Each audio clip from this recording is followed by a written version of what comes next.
এখন আমরা easy physics বই থেকে টাইপ 4 এমসিকিউ সমাধান করাবো। তোমরা এখনো যারা আমাদের ইজি ফিজিক্স বইটি সংগ্রহ করোনি দ্রুত সংগ্রহ করে ফেলো। চলো আমরা চতুর্থ অধ্যায়ে টাইপ 4 চলে যাব। তো দেখো টাইপ 4 এর টপিকটা হচ্ছে কি নবায়নযোগ্য ও নবায়নযোগ্য শক্তি নিয়ে যেগুলো এমসিকিউ আছে সেগুলো পড়বো আমরা। তো তার আগে জানতে হবে নবায়নযোগ্য শক্তিটা কি। নবায়নযোগ্য শক্তি হচ্ছে যেগুলো কি বলতো বারবার ব্যবহার করা যায়, আর অনবায়নযোগ্য হচ্ছে যেগুলো কি বলতো একবার ব্যবহার করলে শেষ হয়ে যায়। এখন খেয়াল করো নিচের কোনটি নবায়নযোগ্য শক্তির উৎস? বায়োমাস। ঠিক আছে, এগুলো বইয়ে দেওয়া আছে। এবার বইয়ে দেখবা বিভিন্ন রকম শক্তি দেওয়া আছে যেগুলো নবায়নযোগ্য এবং অনবায়নযোগ্য। তাহলে ওটা দেখবে বায়োমাস আছে। নবায়নযোগ্য শক্তির উৎস কোনটি বলতো? জিও থার্মালও সেখানে রয়েছে বায়োমাসের মধ্যে। কোন শক্তির নবায়নযোগ্য শক্তি বলতো? এই দেখো, জল প্রবাহ, সমুদ্র প্রবাহ এবং সূর্যালোক এগুলো নবায়ন করা যায়। নবায়নযোগ্য শক্তির উৎস কোনটি? ভূতাপীয়। এই যে উৎসগুলো আমাদের বইয়ে দেওয়া আছে সুন্দরভাবে। নবায়নযোগ্য শক্তির উৎস কোনটি বলতো? সেম কোশ্চেন আসছে, জোয়ার ভাটা, সৌরশক্তি এবং তিনটাই হচ্ছে আমাদের রাইট। তিনটাই হবে কিন্তু 1 2 3। নিচের কোনটি নবায়নযোগ্য শক্তির উৎস? বায়োমাস, একটু আগে দেখেছি আমরা। নিচের কোনটি নবায়নযোগ্য শক্তি বলো দেখি? পানি, কারণ এটা বারবার রিফিল করা যায়। কয়লা, পেট্রোল, গ্যাস কিন্তু অনবায়নযোগ্য শক্তি। নিচের কোনটি নবায়নযোগ্য শক্তি উৎস? জীবাশ্ম জ্বালানি।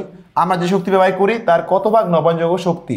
5 ভাগের 1 ভাগ হচ্ছে নবায়নযোগ্য শক্তি। নিচের কোন গুচ্ছটি অনবায়নযোগ্য শক্তি? তেল, গ্যাস। দেখো তেল, গ্যাস অনবায়নযোগ্য, বাট সৌরশক্তি নবায়নযোগ্য, তাহলে এটা হবে না। তেল, গ্যাস, কয়লা, এটা ঠিক আছে। নিচের কোনটি অনবায়নযোগ্য শক্তি বলো দেখি? নিউক্লিয়ার শক্তি, আর কখন ফিরে আসে না। নিচের কোনটি অনবায়ন শক্তি বলো দেখি? মিথেন, একবার পোড়ালে আর ফিরে আসে না। সৌরশক্তি দিয়ে কি তৈরি করা যায়? বিদ্যুৎ। নিচের কোনটি অনবায়নযোগ্য শক্তি? নিউক্লিয়ার শক্তি, একটু আগে দেখেছি এটা। হাত ঘষলে তাপ শক্তি উৎপন্ন হয়, এটি শক্তির কি ধরনের রূপান্তর? যান্ত্রিক শক্তি থেকে তাপ শক্তিতে রূপান্তর করা, এটা হচ্ছে শক্তি। কোথায় যান্ত্রিক শক্তি থেকে? এই যে ঘ। নিউক্লিয়ার বিদ্যুৎ কেন্দ্রে ইউরেনিয়াম 92-235 জ্বালানি হিসেবে ব্যবহার করা হয়, ঠিক আছে। নিউক্লিয়ার ফিশন বিক্রিয়া সংঘটিত হয়, নিউক্লিয়ার ফিউশন না, নিউক্লিয়ার ফিশন বিক্রিয়া। ফিউশন হচ্ছে কি অসংখ্য থেকে একটা তৈরি হয়, আর ফিশন হচ্ছে একটা থেকে অসংখ্য, এই একটা থেকে অসংখ্য শক্তি তৈরি হয়, এটা হচ্ছে ফিশন। তাহলে এটা ভুল। বিশ্ব ধরনের কন্ট্রোলার ব্যবহার করা হয়, ঠিক আছে। 1 ও 3 আমাদের রাইট আনসার। এরপরটা আমরা একটু দেখি কি বলছে। কোন দেশে বায়োফুয়েল ব্যাপক আকারে ব্যবহৃত হয়েছে বলো তো? কোনটা?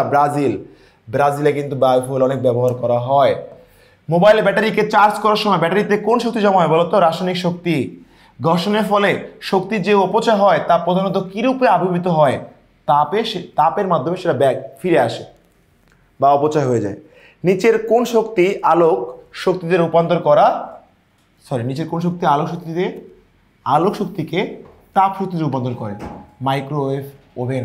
এখানে কিন্তু আলোর মাধ্যমে তাপ তৈরি হয় এবং খাবারগুলো কি বলতো? গরম হয়। নিচের কোনটি যান্ত্রিক শক্তিতে তড়িৎ শক্তিতে রূপান্তর করে বলো দেখি? জেনারেটর যান্ত্রিক শক্তিতে তড়িৎ শক্তিতে রূপান্তর করে। কোন ক্ষেত্রে রাসায়নিক শক্তি বিদ্যুৎ শক্তিতে রূপান্তর হয়? ব্যাটারি ক্ষেত্রে আমরা বিদ্যুৎ পাই রাসায়নিক শক্তি থেকে। থার্মোকার্পাল, দেখো থার্মোকার্পাল দুটি ভিন্ন ধাতু পদার্থের সংযোগস্থলে তাপ প্রদান করে সরাসরি কোন শক্তি উৎপন্ন করে? কোনটা বলো তো? বিদ্যুৎ শক্তি। জেনারেটরের কাজ কি? যান্ত্রিক শক্তি থেকে তড়িৎ শক্তিকে রূপান্তর করা। এরপরে যাও, গাড়ি ইঞ্জিনে শক্তি রূপান্তরের ক্ষেত্রে নিচের কোনটি সঠিক? রাসায়নিক শক্তি থেকে যান্ত্রিক শক্তিতে রূপান্তর হয় ইঞ্জিনের মধ্যে।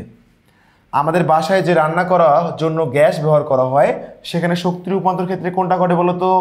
গ্যাসের ক্ষেত্রে রাসায়নিক শক্তি থেকে তাপ শক্তিতে রূপান্তর ঘটে। খ, স্পিকার মাইক্রোফোনের তড়িৎ সংকেতকে কোন শক্তি রূপান্তর করে? চৌম্বক শক্তিতে রূপান্তর করে। এটা সবাই যেমন জানো, এগুলো সব আসলে মুখস্থ জিনিস এগুলা। হাত পাকা দিয়ে বাতাস করলে ব্যক্তির ক্ষেত্রে কি ঘটে বলো তো? যখন হাত পা দিয়ে বাতাস করা হয় রাসায়নিক শক্তি থেকে যান্ত্রিক শক্তিতে রূপান্তর হয়। দেখো কোথায় আছে এটা? এই যে গ। ফটোগ্রাফিক প্লেটের উপর আলোক ক্রিয়ার ফলে আলোক শক্তি কোন শক্তিতে রূপান্তর হয় বলো দেখি? যান্ত্রিক শক্তিতে রূপান্তর হয়।